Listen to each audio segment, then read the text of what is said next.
Hamish and Hamish Firth from Mount Hobson Group talking about the developments that's going to be possible in Auckland. Am I going to have a 15-storey apartment next to me, Hamish, if I lived in Hillsborough, which I don't anymore?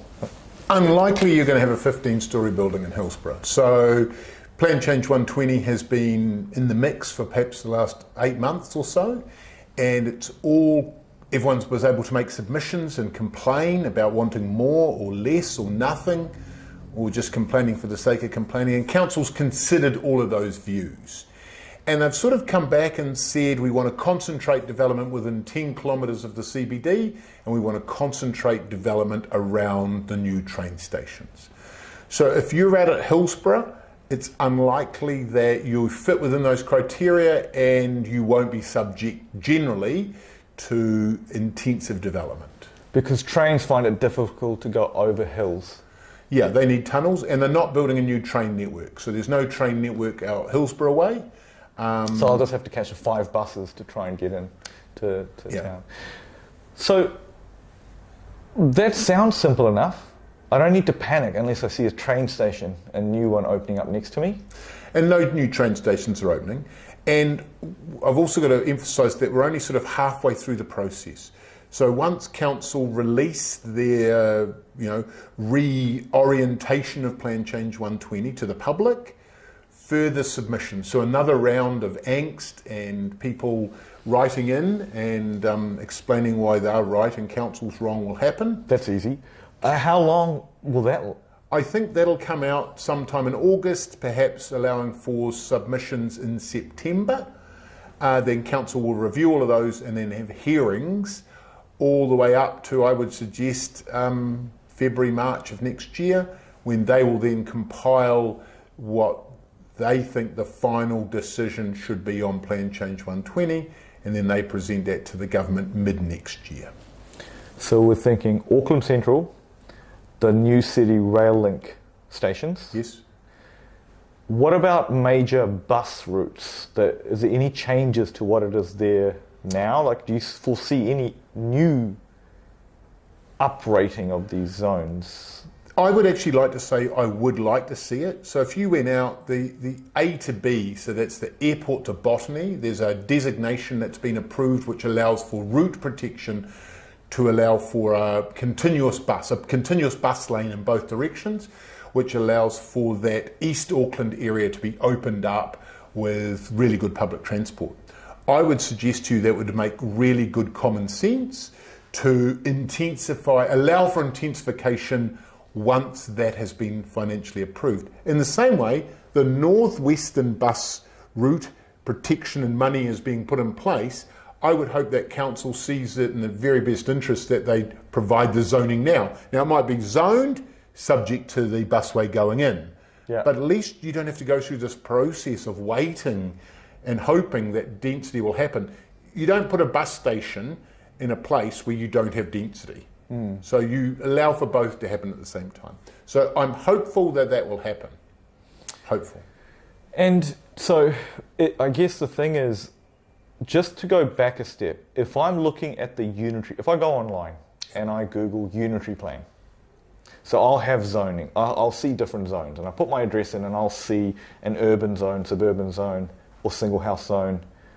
Will I see the Plan 120 giving me any clues on those maps now? You might see an asterisk that says this site is subject to a plan change, and it might allow you to click through to Plan Change 120. But that will be Plan Change 120 as it was notified, late last year, not the next phase of where Plan Change 120 is coming. So we'll know the next iteration of Plan Change 120 within the next month. So if you don't want to live next to and how high can you go on these? Sorry. A lot of them have been scaled back to 6 levels, which is around 20 metres, and some of them closer to town and closer to train stations will be 50 metres or 15 levels. So 6 stories to 15 levels. If you don't want to live next to that, then stay away from train stations, most likely, or maybe bus routes. Or within 10 kilometres of the CBD. Yeah. or major bus route. Correct. Bus station. And then when you talk about a train station, how many kilometres around it is probably likely that you'll see some development changes? It might be around 1 kilometre. They're looking at they're looking at modifying that. It was 800 metres and 1,200. They may change the way they look at what's called a walkable catchment. But generally, let's say it's 1 kilometre in terms of a radius. And that's sort of walking time of 7 to 10 minutes. Right, yeah. Okay. No, thank you for that. I mean, is there anything else we should... I guess the key thing is you're buying a home, right? And you want to be sure you understand what development's around it. Yeah, I think the last thing you want to find out when you buy a home is that next door on all sides could go up to 50 metres, because you actually buy a house to live in. It becomes, there's amenity, there's values and all of those sorts of things. So I would say it's really important that you check what may happen under Plan Change 120. And at least the previous notified plan might give you some clues. Absolutely, and within the next month we'll have the new version out, and that'll be the next step in the process. So it's been refined, it's been thought about, so that's probably the direction we're going to head. Now, in terms of Auckland though, do you feel like, I mean the plan will be there, but realistically, because you work with a lot of developers, right? How long before you see the fruits of these things? Is there really a case for building more than we are right now? No, I think economically. I think economics probably aren't working that well at the moment. House prices are a little lower and building costs are a little higher, and there's not a lot of margin. And you're only generally going to buy an apartment or look at an apartment where there might be a view or an outlook or something special. I think what they're doing is they're planning for the future. They're setting up these zones for the future. But I think in many cases, development won't happen on some of these sites, but they're allowing for it or providing for it, which in a way is a good thing. Yeah.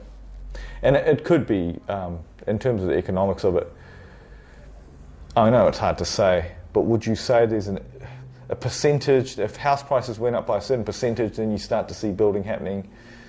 I guess the answer is the listings disappear off Trade Me is when you start to... Look, I'm a professional paper shuffler, and when I shuffle more paper, things do well. When I shuffle less paper, the economics aren't doing so well. So we're all shuffling a little less paper at the moment. Yeah. Well, no, thank you for that, Hamish. Hopefully that's been insightful for our viewers. I'm sure it's always good to keep abreast of what's happening around you, especially if you're buying. Thanks. Thank you.